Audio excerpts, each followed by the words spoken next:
2025 group 4 hall டிக்கெட்டை எப்படி ஈஸியாக மொபைலில் ஒரே ஸ்டெப்பில் டவுன்லோட் பண்ணுறது அப்படிங்கிறத பார்க்கலாம். டிஎன்பிஎஸ்சிலிருந்து ஹால் டிக்கெட் டவுன்லோட் பண்ணுறதுக்கு ஒரு லிங்க் ஒன்று ரிலீஸ் பண்ணுவாங்க. கண்டிப்பாக இந்த வீக்குள்ளே அந்த லிங்க்கை ரிலீஸ் பண்ணுவாங்க. அந்த லிங்க்கை நீங்கள் கிளிக் பண்ணி உங்கள் application number, date of birth கொடுத்து சப்மிட் கொடுத்தீங்கன்னா உங்கள் ஹால் டிக்கெட் டவுன்லோட் ஆகிடும். உங்கள் ஓடிஆர் அக்கௌண்ட் உள்ள போய் டவுன்லோட் பண்ணணும்னு தேவையில்லை. டேரெக்டாக டிஎன்பிஎஸ்சி லிங்க்லேயே நீங்கள் டேரெக்டாக டவுன்லோட் பண்ணிக்கலாம். அந்த லிங்க்கை ரிலீஸ் பண்ண உடனே நான் அப்டேட் பண்ணுறேன்.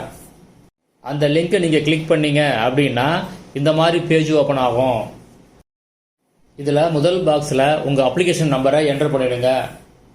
ரெண்டாவது பாக்ஸில் உங்கள் டேட் ஆஃப் பர்த்தை என்டர் பண்ணுங்கள். இதில் என்ன ஃபார்மேட்டில் கொடுத்துருக்காங்களோ அதே ஃபார்மேட்டில் என்டர் பண்ணுங்கள். முதல்ல டேட் என்டர் பண்ணுங்கள், அடுத்தது மந்த்தை என்ட்ரு பண்ணுங்கள், அடுத்தது இயர் என்ட்ரு பண்ணுங்கள். எல்லாத்துக்கும் இடையிலையுமே ஸ்லாஷ் போட்டு என்ட்ரு பண்ணுங்கள். டேட்டும் மந்த்தும் 2 டிஜிட்டாக இருக்கணும், இயர் 4 டிஜிட்டாக இருக்கணும்.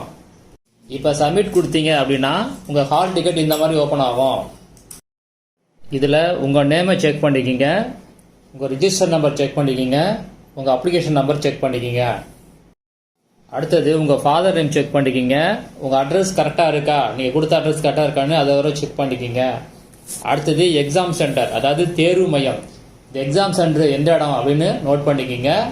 அந்த எக்ஸாம் சென்டருடைய அட்ரஸையும் நோட் பண்ணிக்கிங்க.